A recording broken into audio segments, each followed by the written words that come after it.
Hello. Uh, One of the National Guard I had to fight with them to see how long it would take them to get a copy of the Declaration and Constitution.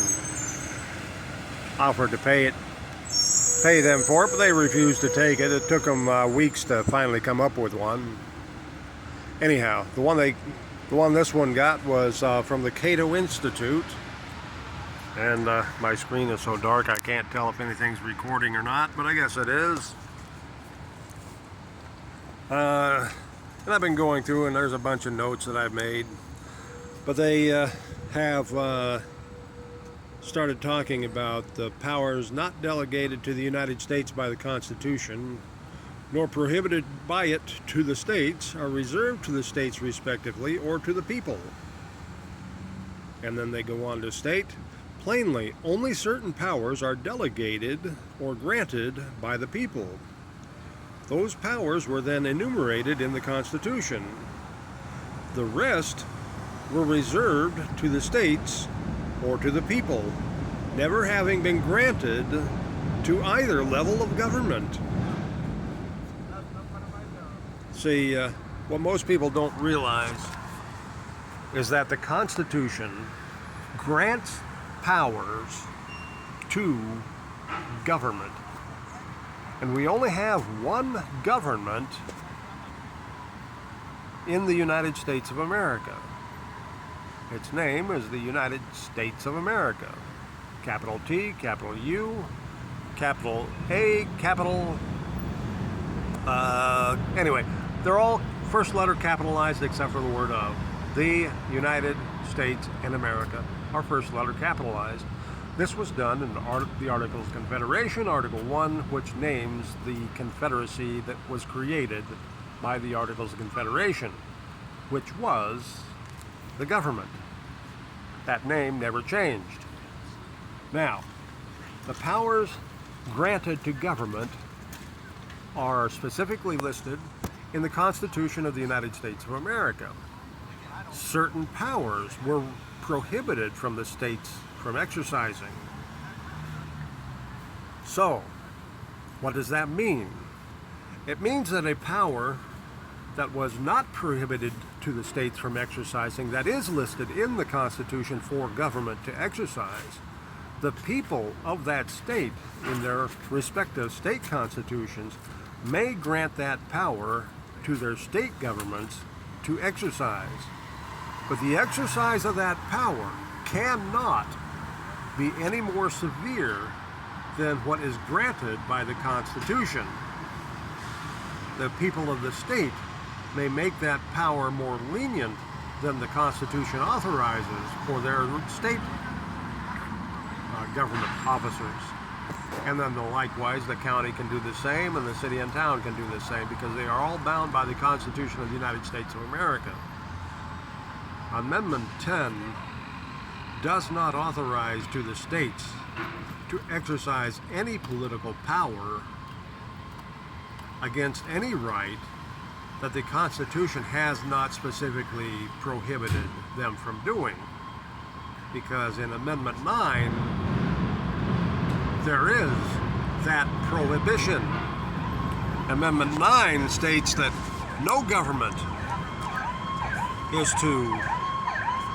Pardon the ambulance as it goes by. I'm not going to pause this. Oh, fire truck. I don't see why they run their lights and sirens so loud when they're going to stop at the red lights anyway.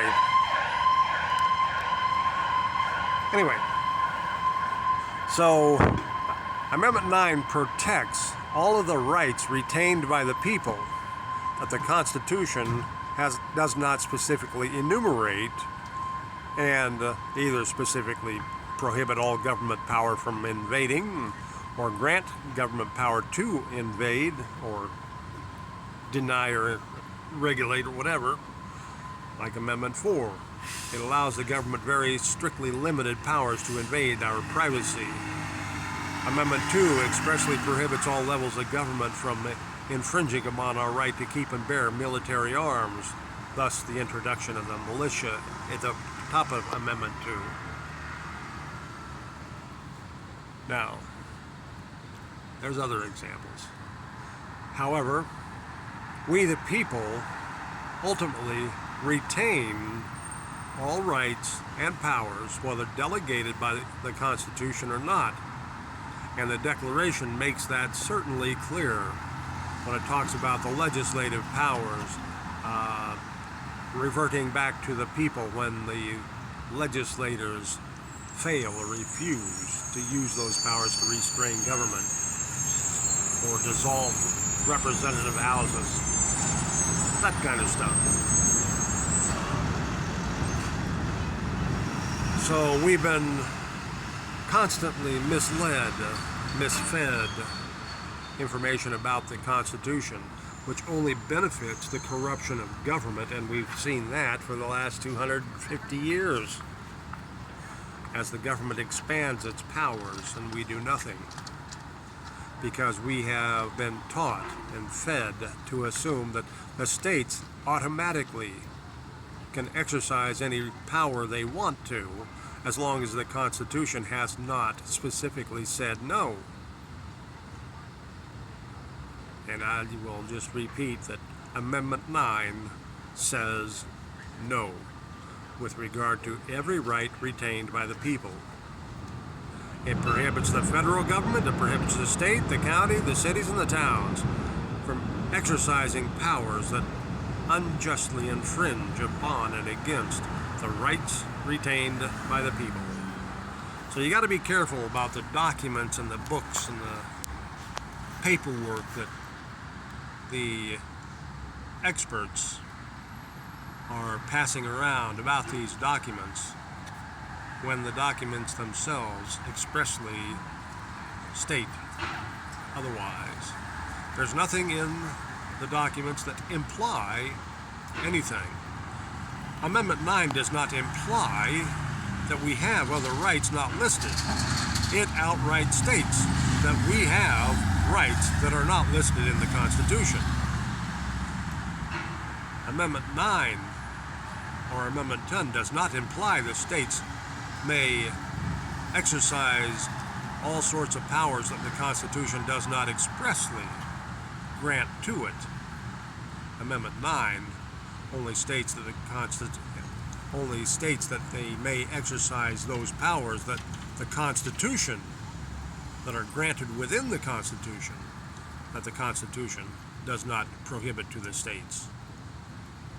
An example of a prohibited power to the states that's listed in the Constitution is the war powers. The federal government maintains the war powers.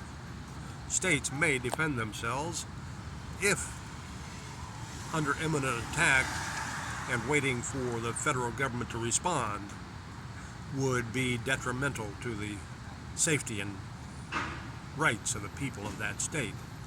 Then the federal government, in their haste to respond, can come in and back up the state and assume control. But the states still have the power to exercise when the federal government is vacant or refuses to exercise such powers as protect the people's rights. It's not that complicated. It only gets complicated when you have government officers telling us what the government officers want us to believe with respect to what those words actually say. I think I've dragged this out long enough. Hope you didn't lose his interest. I'd like to see you guys have questions and comments and try to prove me wrong. 'Cause I'd hate to think that your lack of communications is total agreement when I know not everybody totally agrees with me. Let's see if I can get some light, or here, let's see.